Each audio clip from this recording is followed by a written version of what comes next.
Ngasi nungdan phongkiba pandam pause dagi maru oiba pau khara khangasaraga miyamda khudo tamjige Urkhul Kamjong amadi Senapati da Kuki-Zo gi lili chatpada Naga Lup singna athingba thamkhre Kuki MP gi thorong makhada hayong August 13 da Kuki-Zo singna Manipur manungda makhoi gi tongamba union territory ama demand tawtuna lili ama chatnaba thorong toriba se Senapati amadi Urkhul district sa bayaro haina tongamba Naga Lup singna athingba thamkhre Senapati District Student Association SDSA na 0 ama thokna tha asigi kuntraga mathoida Mahiro Lup asigi jurisdiction manungda makhala amatigi lili amadi darna na singba pangthokpa yaro haina athingba thamkhre Kuki Student Organization Shadow Hills na tha asigi kuntraga mathoigi ayupung 13 dagi hauraga kaithemambe military colony KMC dagi hauraga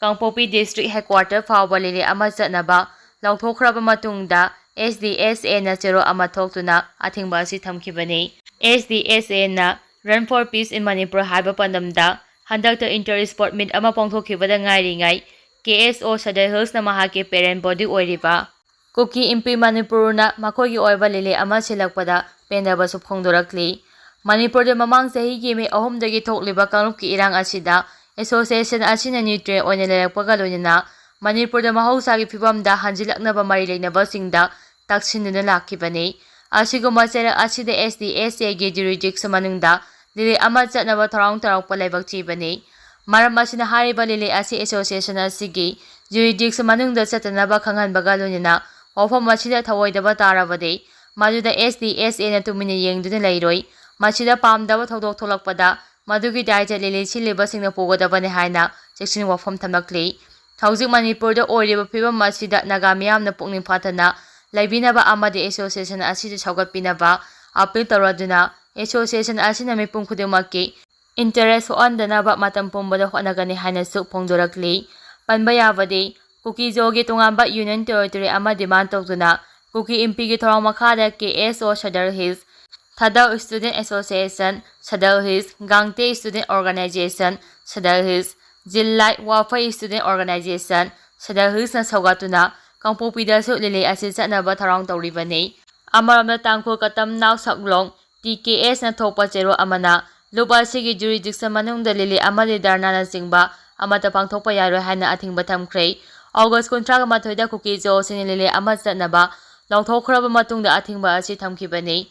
TKS na thokpa chero amada Manipur da mamang sahidagi thokliba kangluki irang asina ngasi phawba lup asina neutral oina leibaga loina Manipur da ingtaba puraknaba honnaduna lakli maram asina KSO Urkhul Kamjong Kuki Women Union Urkhul Kamjong na hariba lili asi chanaba thorong toriba asi khudakta handoknabasu akamba wafam thamkhre karigamba wafam asi thawoidana lelini chingba chapadarabadi maduda tholakpa pamdaba thodok punamaki daita lili siliba singna pugadabani hainasu section wafam thamkhre nakal amaramda Kuki MP Manipur gi thorong makhada Kuki-Zo gi tongamba union territory ama Manipur manungdagi khaidokuna pinaba demand tawduna hayong August 13 da Kuki-Zo singi oiba lili ama Delhi da chatnaba thorong toriba se thingbinaba Rashtrahi Support Party Sangathan na Delhi Police Commissioner da aiba chero ama pituna taksingkhre Law and Order da akaiba pirakpasing khudakta fanaba lengana khangankre Zomi Student Federation amasung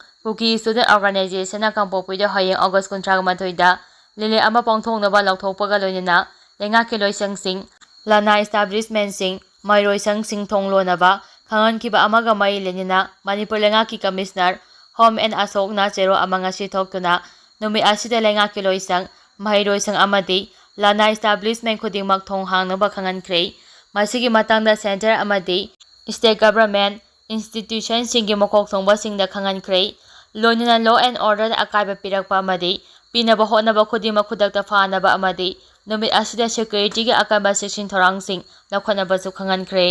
Prime Minister na Manipur miyamda lale haigadavani MP Bimol miyamgi apambagi mayokta lenganga thabak toroklabadi lengaki mayokta lerekpa amadi borep lawrakpa haibasi masana tabani mamang seigi me ahumdagi Manipur da hingsa gi thodoksing thokuna miyoi lising kyana mayumai kai leitana lanjinaduna leriba amadi miyoi kyagi punsi lomkraba si fawbada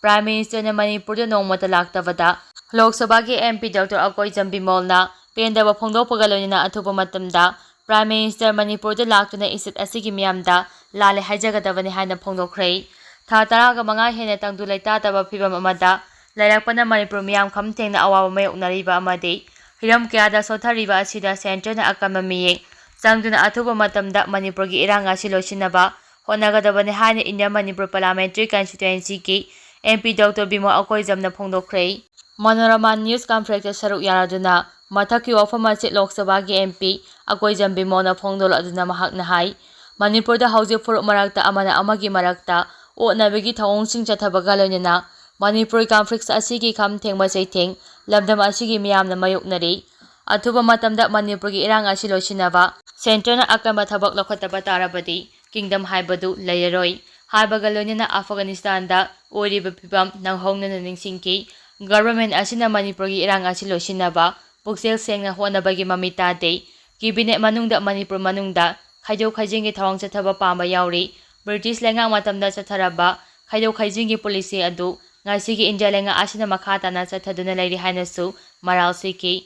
Manipur de irang hek tholakpadagi investment gi thabak sing mamai laikhrei sel thungi phibam asuki matik sothakre amadi dukal sing thonglona ba yauri punaba asi Manipur da haujik thokliba conflicts asina thoambani hainasu phongdokhi mahana makhata aduna lenga amatana common force amatiki pressure da chetuna warep amata lawroidabani kariguma miyamgi apambagi mayokta lenga nga thabak taroklabadi miyamna lenga ki mayokta lerekpa amadi warep lawrokpa haibasi masana taavani hanasu phongdokhi